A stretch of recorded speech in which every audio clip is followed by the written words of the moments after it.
Thank you and welcome everyone once again to the All India Conference of China Studies. May I request all the dignitaries on the stage to begin the conference by lighting of the lamp here as part of the conference.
May I now request Ambassador Kanta, Director ICS Delhi, to deliver the welcome remarks, please. Sir.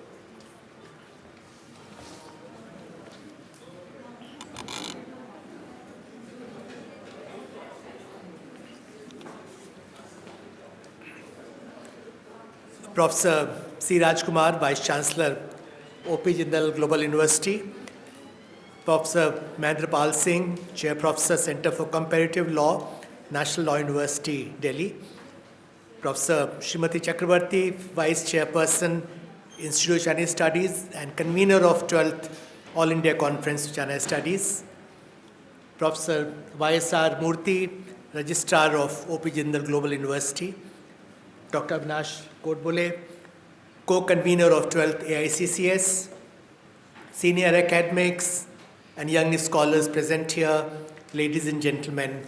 Let me, first of all, welcome all of you to the 12th edition of All India Conference on China Studies, the 12th AICCS, being co-hosted by the Institute of Chinese Studies, ICS, and OP Jindal Global University, JGU. For us, it's a very special gathering of China scholars, which is convened once every year. It started way back in 2008, relatively modest beginning at that time, but over the years it has grown in stature, grown in its complexity, and now it's regular national level 3-day conference on the subject of China is in India. It's a major project of my institute, ICS, but what makes it really special is the fact that it's a traveling conference, which is organized in partnership with a leading university or academic institution annually, and it travels to different parts of the country with the objective of promoting China studies and strengthening academic and research linkages among China scholars on a pan-national basis. I believe Sonipat is the 11th city or town hosting the AICCS. And this 12th AICCS is truly special for us, as we at the ICS are commemorating 50 years of the Institute of China Studies and its precursor, the China Study Group. It has been, over the last 5 decades, a remarkable journey. During this period, the ICS has gradually carved out a niche for itself as a vibrant research institute committed to promoting interdisciplinary research on China and East Asia, as a meaningful platform to generate public discourse on this region of immense significance to us in India, as an active forum which brings together Chinese scholars as a catalyst to nurture China studies in India and to contribute to capacity building. And it gives us great satisfaction that the Wednesday seminar, which started way back in 1969, has met without interruption since then. And the fact that our flagship journal, China Report, which we're just talking about in Vice Chancellor's office, is now in the fifth year of its publication. And we are really honored, privileged, and delighted that this 12th very special edition of AICCS is being held in partnership with Jindal Global University, JGU. I'm aware that like ICS, for JGU too, it's a milestone year because it's celebrating 10 years of excellence in institution building. Within this short period of time, it has achieved a lot. It has not only emerged as a leading academic institution in the country, but it's one which has acquired a truly global character in terms of its faculty, in terms of student body, and most importantly, in terms of its academic excellence. The ICS is indeed privileged to partner with JGU to organize the 12th AICCS. Well, JGU has distinguished itself in many areas, but one particular strength of the university is its School of Law. It's therefore appropriate that Law Governance Society in China is a special theme of this conference.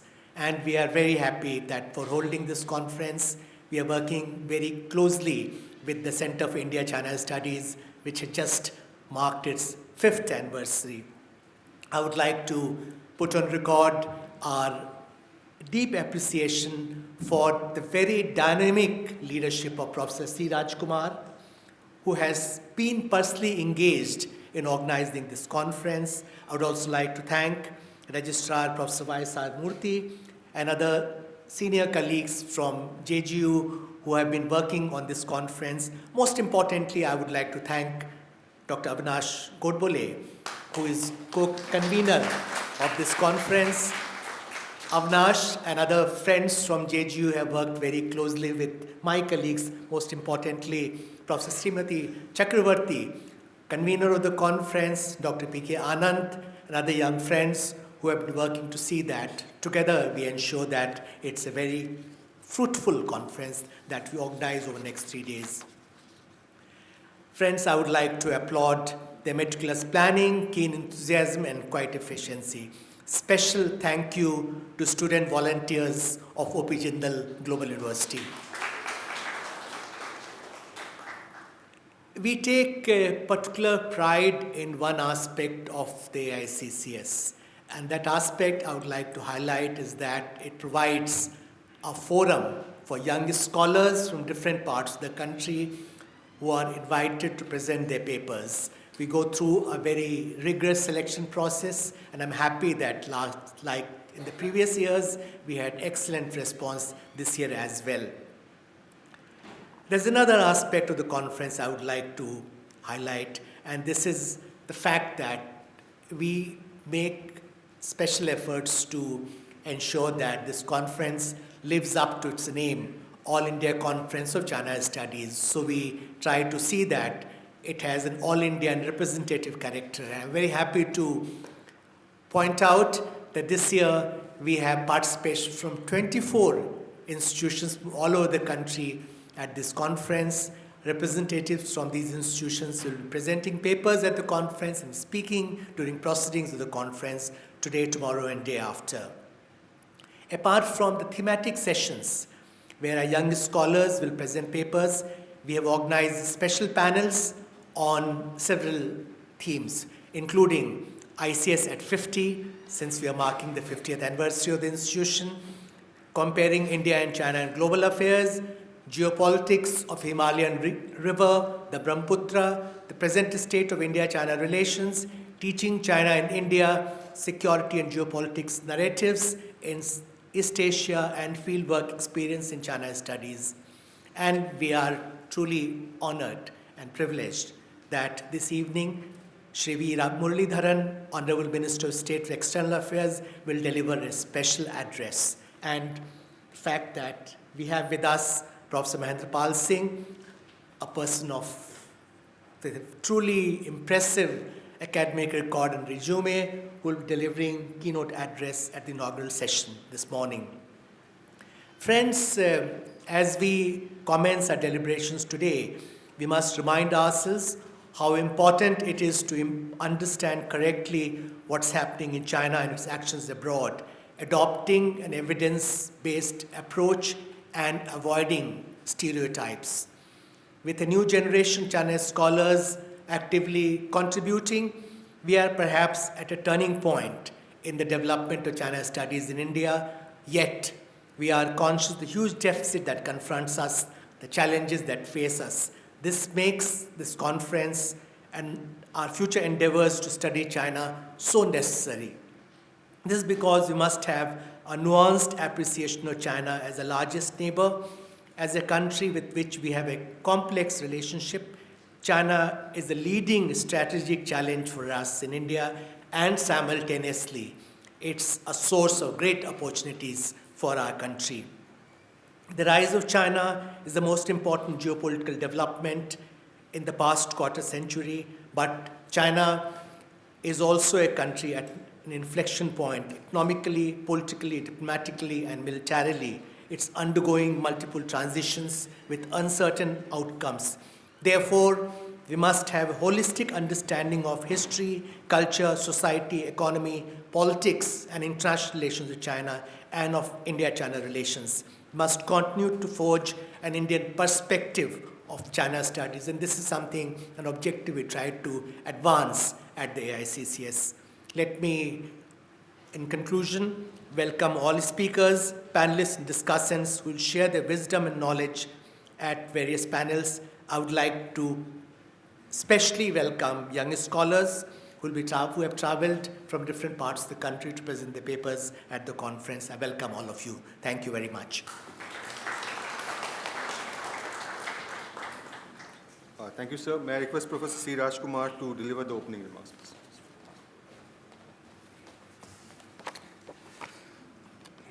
A very good morning to all of you. I would like to extend a warm welcome to all the distinguished participants and speakers, and indeed the entire set of institution builders at the Institute of Chinese Studies, to OP Jindal Global University, and also to the 12th All India Conference of China Studies. I want to particularly recognize the presence and indeed thank Ambassador Ashok Kanta for his leadership as director of ICS when he mooted the idea of such a partnership almost a year ago, and we were very excited about the possibility of doing something together, not only because of the importance of the theme, but also the importance of we in India understanding China better. I also want to recognize the presence of Professor Srimati Chakrabarti, the Vice Chairperson of ICS and the convener of the 14th AICCS, for her leadership, but also her scholarship and her tireless commitment and dedication to the cause of Chinese studies in India. In some ways, this conference, the brainchild and also the intellectual framework for the conference was led by her, and also many other individuals who are present here today. So I want to thank both of them. I also want to thank all the distinguished former ambassadors who are present here, the scholars, also the many graduate students, but also many researchers who have been working in the field of China studies for their participation in this conference. I want to thank my colleague, Dr. Avinash Goodbol, but also my colleague at the Center for India-China Studies, its director, Professor Wenjuan Shang, and all the deans of the schools of our university, our registrar and others who have contributed to the conference planning. I'm particularly delighted to welcome back my mentor, Professor Mahendra Pal Singh, former Vice Chancellor at NUJS Calcutta, former Dean of the Faculty of Law, University of Delhi. I don't know how many of you know this, but Professor MP Singh has spent significant different periods of time studying comparative law in different parts of the world. He's a world-renowned expert on German administrative law, but also very keenly studied civil law systems, spent visiting professorships at besides Germany and Japan, but also has extensively traveled in China and spent a lot of time in Hong Kong. So there are, if there is anybody in the world who is more suited to look at the theme of law, governance and society from a Chinese, but also from an Indian and comparative perspective, is indeed Professor MP Singh. So I'm grateful to him for his distinguished presence here. I'm going to keep it short. I'll quickly introduce the university, but also briefly reflect about the theme itself. For those of you who have come here for the first time, I want you to look around and walk around. This is a relatively new university set up through a philanthropic initiative of our founding benefactor, Mr. Jindal. I had the privilege to meet him in the year 2006 and 7, spent a year persuading him to do 3 things. 1, to make a substantial financial commitment. 2nd, to do it in a not-for-profit manner. And 3rd, to let me have the academic freedom and autonomy and independence to build a world-class university in India. By late 2007, Mr. Jindal agreed to all of that and invited me to move to India from Hong Kong in early 2008. From 2008 onwards, we began the process of institution building from scratch, land acquisition, formulation of curriculum, course structure, program development, faculty recruitment plan, student admissions process, hiring of architects, construction engineers, contractors, and of course, faculty members, administrative staff, and the entire institutional imagination was evolved. We engaged with the government of Haryana, went through a process of 20+ committees, which was involved in the approval process, and ultimately on 27th January 2009, the government of Haryana passed the legislation to establish the first private university in the state of Haryana, O.P. Jindal Global University. Soon after, I was appointed the first Vice Chancellor of the university, and we began the process of construction of campus, recruitment of faculty, and admission of students. As promised to Mr. Jindal, on 30th September 2009, we began the first academic session of the first school of the university, Jindal Global Law School, with only 100 students and 10 faculty members. We never looked back since then. In 2010, we started the Jindal Global Business School. In 2011, the Jindal School of International Affairs. In 2012, the Jindal School of Government and Public Policy. In 2013, the Jindal School of Liberal Arts and Humanities. In 2016, the Jindal School of Journalism and Communication. In 2017, the Jindal School of Art and Architecture. And in 2018, we set up the 8th school of the university, Jindal School of Banking and Finance. And just 2 days ago, we announced the establishment of the 9th school of the university, the Jindal School of Environment and Sustainability, and also announced the appointment of its founding dean, Professor Armin Rosenkrantz, who has accepted to become the founding dean of the Jindal School of Environment and Sustainability. These 10 years have been quite inspiring and learning experience for us. I won't bore you with the full details, but I'll say that there are 3 important milestones that we have reached in the last 10 years. First, we were accredited by the National Accreditation and Assessment Council and was given the NAC A grade, which is the highest grade at that time, and we received that. Second, we broke into the international rankings under the QS World University Rankings. Among the top 1,000 universities in the world, there are only 24 Indian universities among the top 1,000 in the QS World Rankings. There are 6 of them are private and 18 are public, and we are one among them. We are also the youngest university in India and the youngest university in the entire world to have broken into the international rankings and being the top 1,000. But most importantly, which we are very proud of, is that we are the only non-STEM and non-medicine university as well. And that's a quite unique distinction. And most importantly, and most recently, a few weeks ago, the Government of India has declared us as an institution of eminence. Only 10 public and 10 private universities in India have been declared so. And we are the only non-STEM and non-medicine university in the entire list of 10 public and 10 private to be declared as an institution of eminence. Now this journey that has been covered in the last 10 years has been possible because of the extraordinary contribution of our faculty members, the extraordinary contribution of our students, and indeed the huge trust and faith that has been reposed on our institution by all our stakeholders, including parents, but also the wider community. One of the things that relates to this conference, I think, is very important to be mentioned. Early on, we began the process of building a global university. And for us to be a global university means several things. Most importantly, we need to create a global imagination of institution. That requires a global curriculum, a global course structure, a global faculty, a global research agenda, all of which promoting global interaction.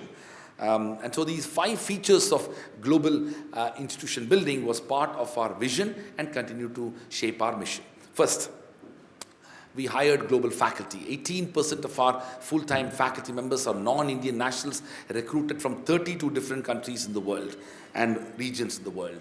And the rest of the faculty members are also people who have had strong engagement with the world, either through research or through academic engagement or studies or work.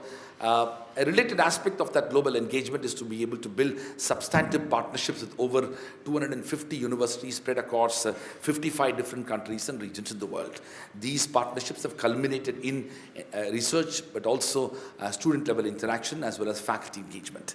The second is our commitment to research. We maintain a 1:10 faculty-student ratio. We've established the 55 research centers and the 3 research and capacity building institutes which foster the research agenda. Our faculty members have been quite active in the last decade. We have produced over 3,000 publications, and hence our citation as well as our larger presence in the research domain has been very strong.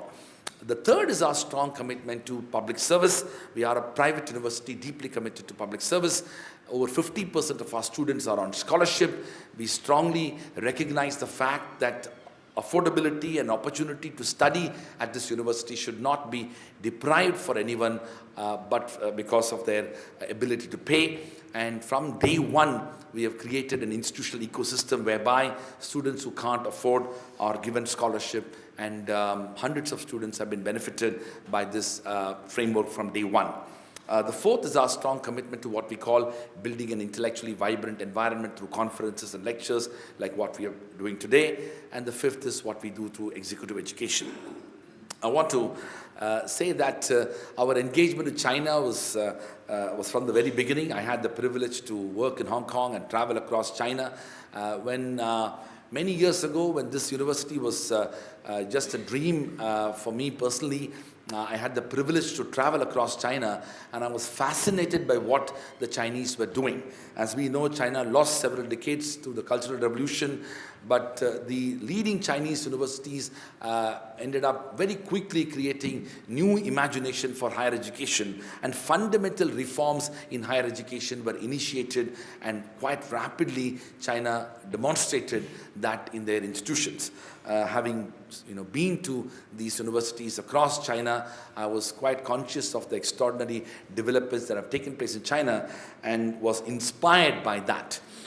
When we built our institution here and when we started building collaborations, we clearly had China in mind, and very soon after, nearly 5 years ago, we set up the Center for India-China Studies, recruited many individuals, including Chinese professors, into the faculty. One such individual is the director of the center, Professor Wenjuan Shang, but there are many others.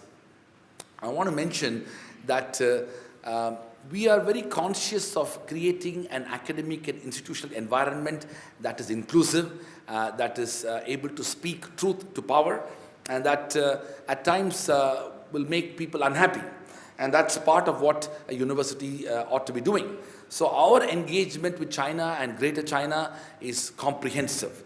While we work with many Chinese universities across China, we also have partnerships in Hong Kong.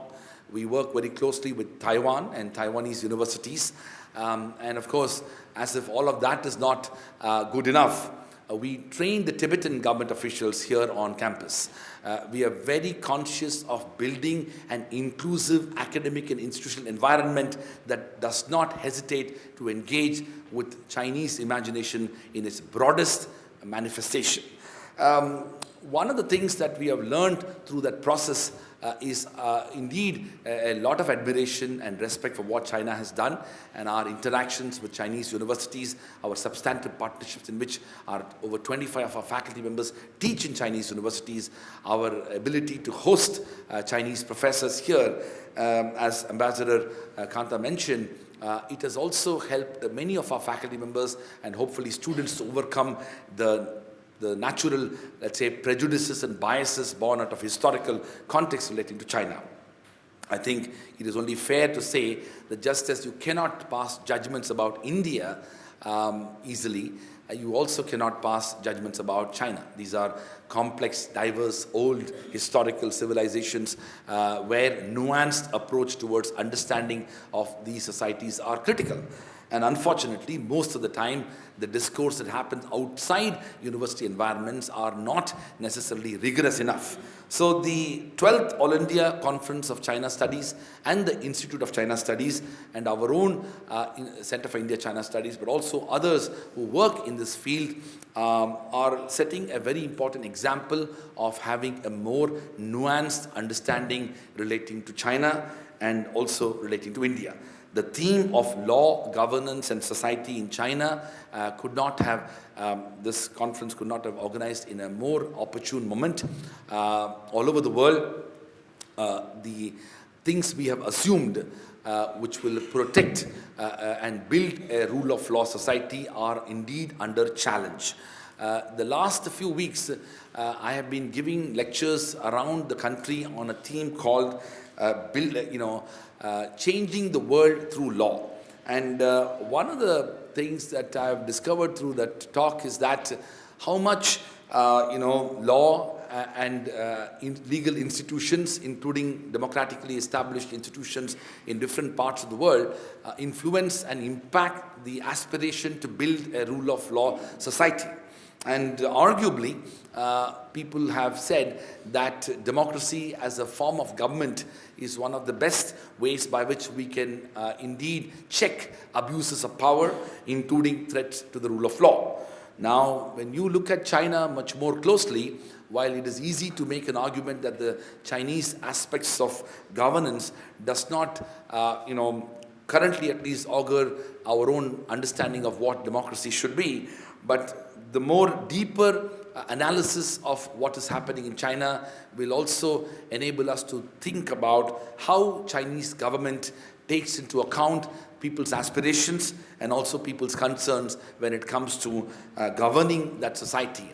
To what extent law as a form of social institution is impacting Chinese governance and indeed impacting Chinese society are more complex issues than making a judgment that China is not a democracy and India is one. In fact, one of the questions that one of the students asked in these lectures traveling across India, and that was a powerful question, that the question that the student asked was, what do we do when democratically elected governments make serious mistakes, and what are the checks we have?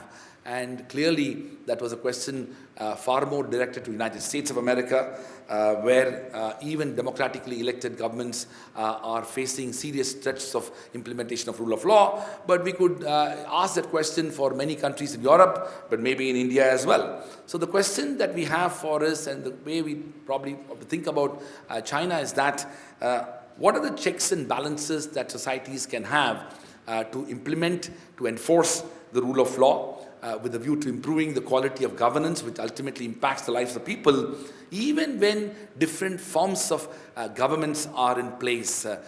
While we accept the fact that democracy as a form of government is the best possible checks and balances for effective governance, are there other ways by which we can still enforce the rule of law without it becoming authoritarian? Are there other ways of taking into account the aspirations of people?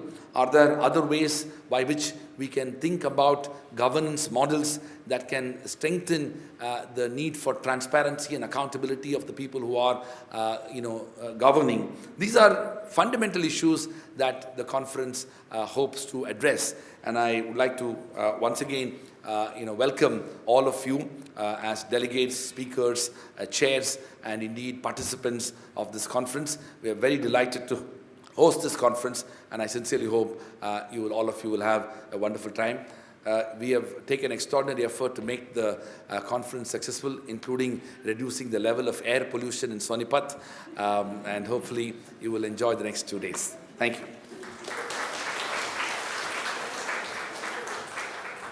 May I now request Professor Chakrabarty to deliver the convener's remarks, please.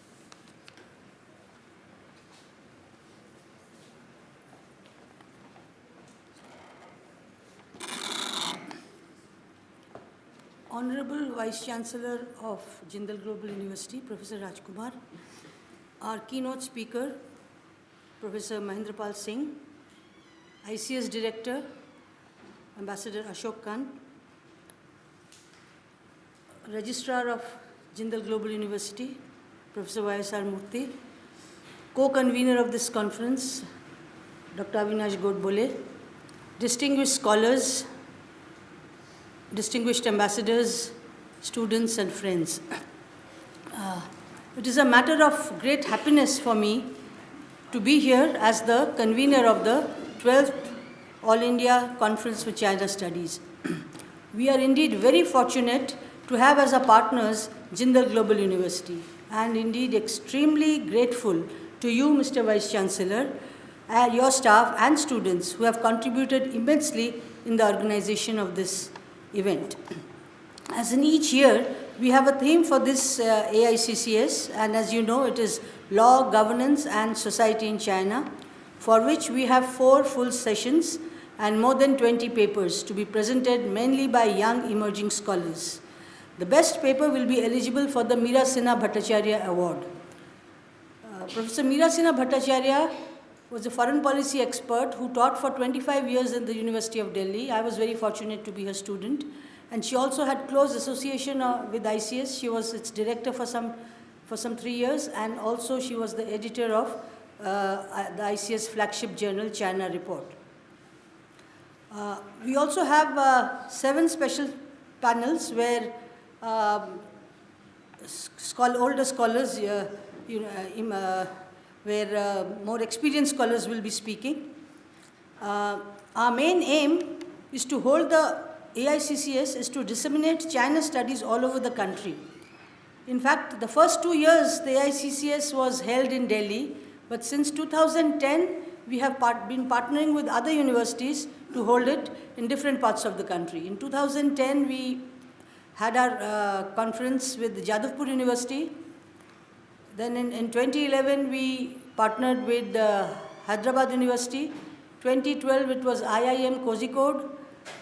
2013 it was IIM Kozhikode. 2014 Sikkim University. 2015 BHU. 2016 it was Mumbai University. 2017 Goa University, and 2018 last year we had Christ University in Bangalore partnering with us. And it is our hope that this event will be academically rewarding for everybody who participates. And I welcome you all to the 12th AICCS. Thanks.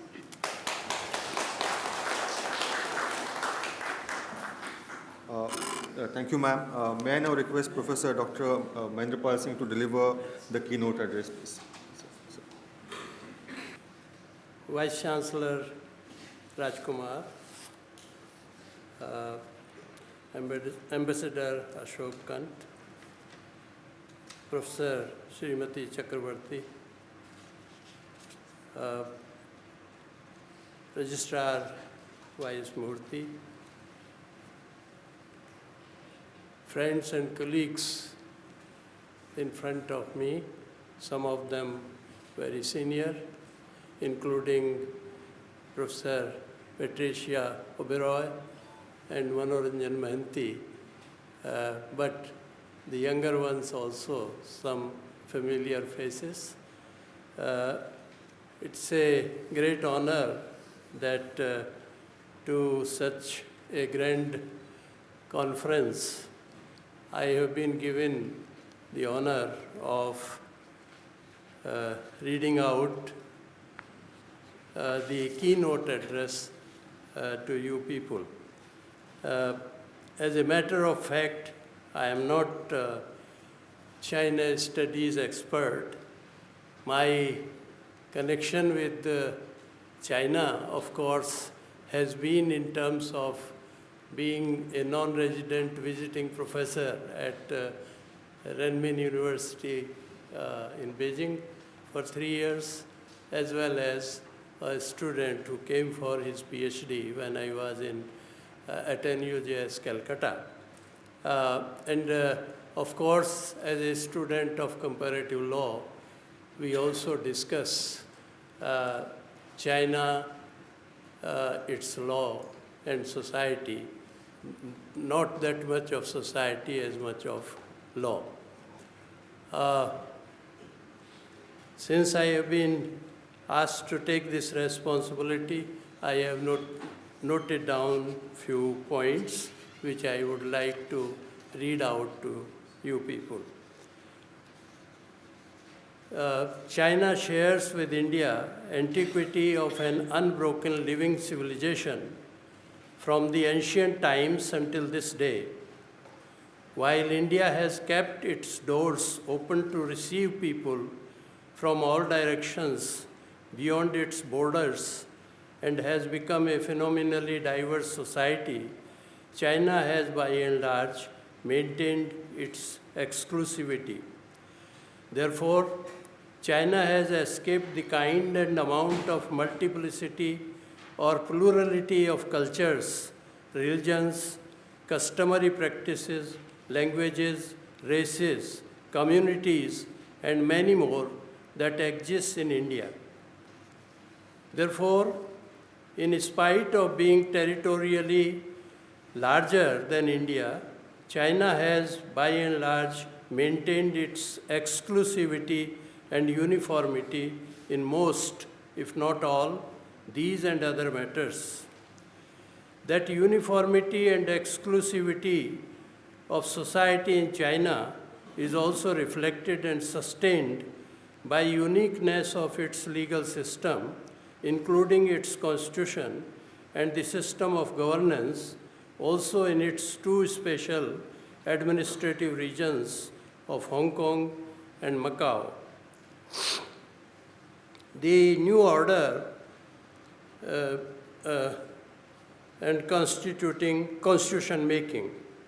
As the subject matter of our conference is confined to the current position of law, governance, and society, we need not go into the history of 3 millennia or more of China, which caused a break from the past in all these matters by the revolution in 1949 that established the People's Republic of China, replacing all the previous arrangements.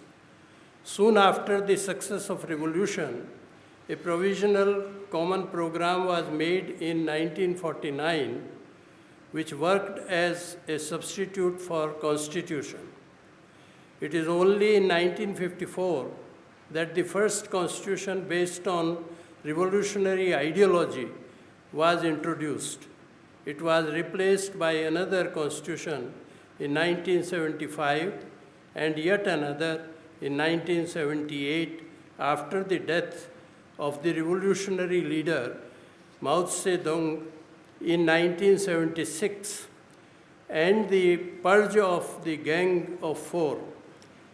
The 1978 constitution was also revised in 1979 and again in 1980 until it was completely replaced by the current constitution in 1982.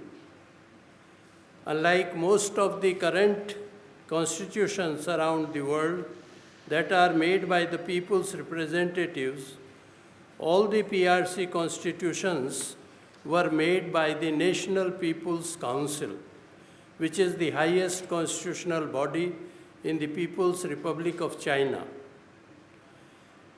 Credit goes to Deng Xiaoping for giving the last 4 constitutions of PRC, out of which, in the preparation of the draft of the 1982 Constitution, he also invited and involved legal scholars and also solicited the opinions and comments from society at large before its promulgation by the NPC on 4th of December, which is also observed as the Constitution Day in People's Republic of China.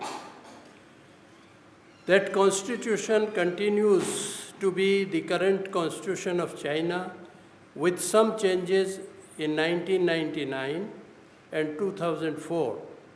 The constitution is the supreme law of People's Republic of China, and except to the extent of recognizing the leadership and dominance of Chinese Communist Party, it comes closer to the other constitutions in the recognition of constitutionalism.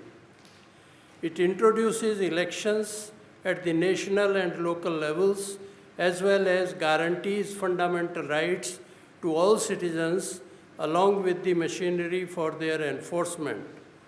Like the Constitution of India, it also provides for the fundamental duties of the citizens. By amendments in 2004, the Constitution also respects and protects human rights and private property.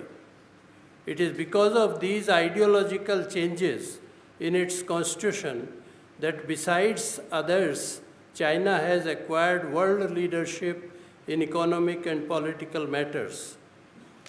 But as observed above, in matters of establishing constitutionalism and the rule of law, as it is generally recognized and understood in the rest of the world, China has yet to travel a long way. The conference is also concerned with the law governance and society under this new constitutional regime in China. The rule of law as principle of governance.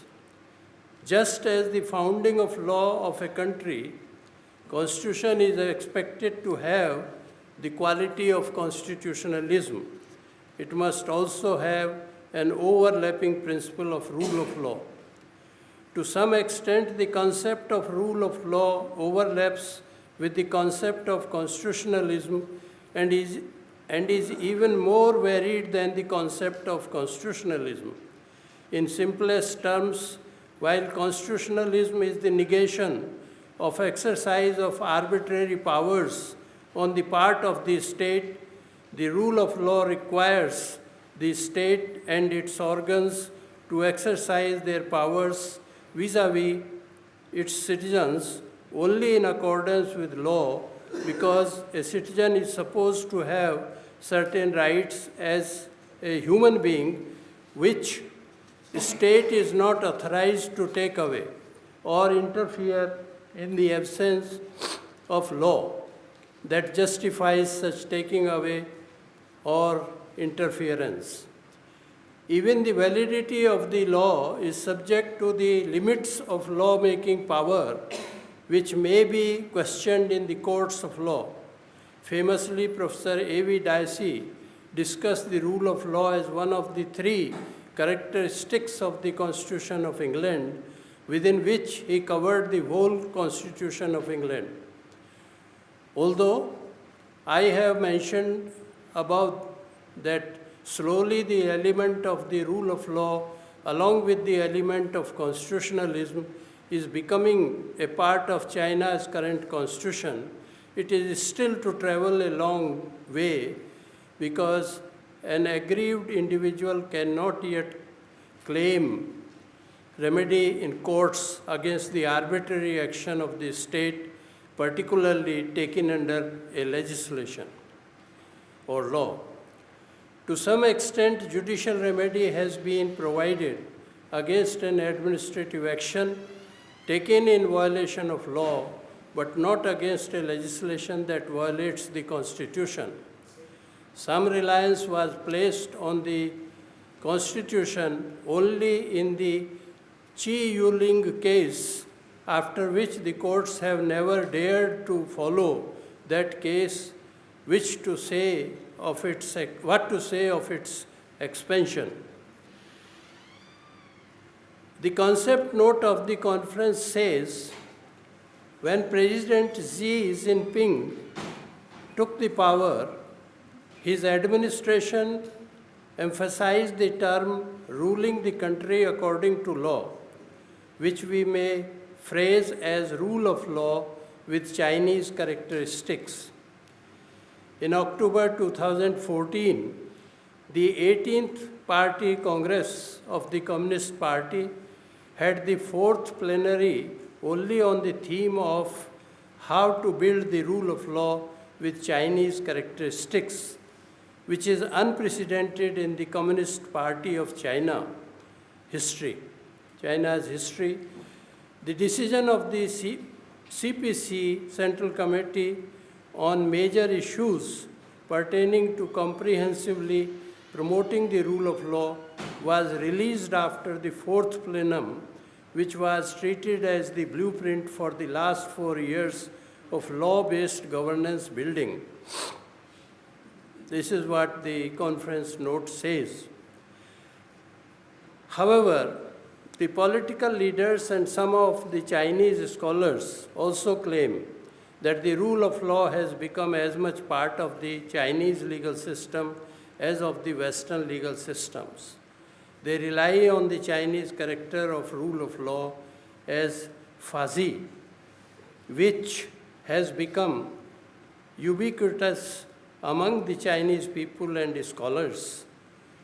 Reliance is placed on Xi Jinping's foregoing 2014 statement as well as on commitment to rule of law shown by him by taking oath as president by the Constitution, which implies his commitment to the rule of law. However, in view of unrestricted powers of the party exercised by the high office holders like the president or secretary, it remains doubtful whether it meets the standard of rule of law as understood and practiced in the West, where the courts have the power to invalidate unconstitutional laws and administrative acts of the highest legislative and executive bodies. However, the fact that the steps are being slowly taken in the direction of questioning the actions of highest lawmaking and executive bodies must be appreciated in the light of the socialist background and claims of the country and its governance. There are Chinese legal scholars like Eric Lee who find the element of rule of law missing in all societies since Aristotle's time until now. They also claim that the concept of rule of law has, however, been discussed as much in China as in other societies ever since the days of Confucius. In a Facebook statement, which Avinash and our colleague here, they sent to me, in a Facebook statement of only yesterday, it is asserted that China will work to uphold and improve the system of socialist rule of law with Chinese characteristics and improve the party's capacity for law-based governance and law-based exercising of state power, according to a decision of the Communist Party of China Central Committee, which is the highest body. Thus, even if China's version of rule of law does not match with its version in the West, it seems to be moving in that direction consistent with its socialist foundations that require equitable distribution of national wealth among all its citizens. Then lastly, I talk of Chinese society as part of the theme of the conference. My understanding of Chinese society is even lesser than of its laws and constitutional system. In view of a few visits to China, initially as honorary visiting professor at Renmin University for 3 years, and later for some lectures and interactions with legal scholars in different age groups, as well as from the writings of Confucius, I have realized that whether there is or is not such a stratification in different sections of the society as in India, people in general give special high respect and consideration to their elders or seniors. I am also not sure of class divisions in China, but it seems that in line with the teachings of Confucius, the leadership and its training is given only to persons of higher or well-off sections of the society. In course of time, that must have led to the birth of hereditary succession, as was in the case of rulers in China. These characteristics of the society are not consistent with the socialist ideology of the current regime, yet they persist and the people seem to have reconciled with them. In public law or life in the streets and markets, people seem to be moving around and interacting freely, maintaining decency and discipline. In response to my query regarding the disciplined freedom with which the people were roaming with all sorts of offers of service in marketplaces, my young colleague, who initially came as a research student to National Law University of Juridical Sciences, Calcutta, during my days at that university, responded that China is a free society to do and express anything so long as one does not indulge in politics.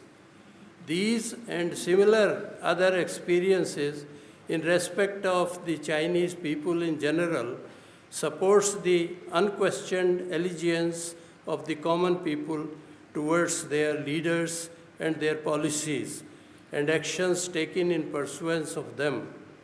I do not want to make any remarks in respect of society in China, which I have never studied systematically. Therefore, I leave it for the analysis of those who have studied it systematically and thoroughly. With these few remarks on the theme of the conference, I leave its themes to be explored by the experts who are participating in the conference. I hope they will not only confine to the exploration of the themes of the conference, but also they will suggest the ways and means by which the goals of constitutionalism and the rule of law are better and effectively realized in China or any society for that matter. Let me now seek your permission to stop after expressing my sincere gratitude to you for honoring me with the position of keynote speaker, as well as for listening to me with utmost patience and attention. Namaskar and goodbye. Thank you.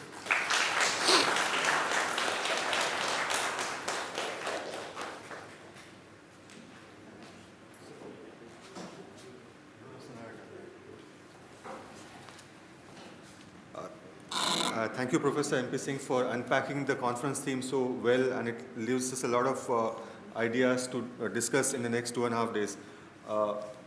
May I now request Professor Sriraj Kumar to kindly felicitate our keynote speaker for his wonderful speech and his presence at the conference, please. No, that one is.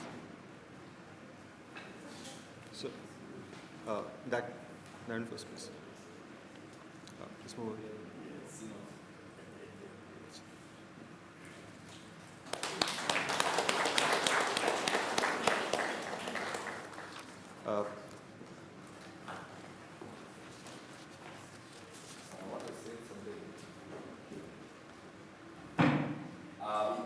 By way of full and complete disclosure, Professor M.P. Singh is going to join us as a full professor in early January. So, we have a policy not to give gifts to our own faculty. This is probably the last time he will receive a gift from us. So it's a special moment for us. Thank you, sir. Professor Rajkumar, can I request you to please felicitate Mr. Kanta?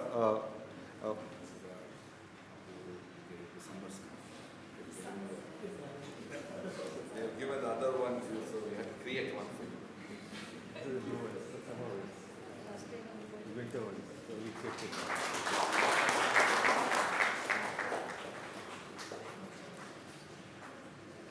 And Professor Chakrabarti, please.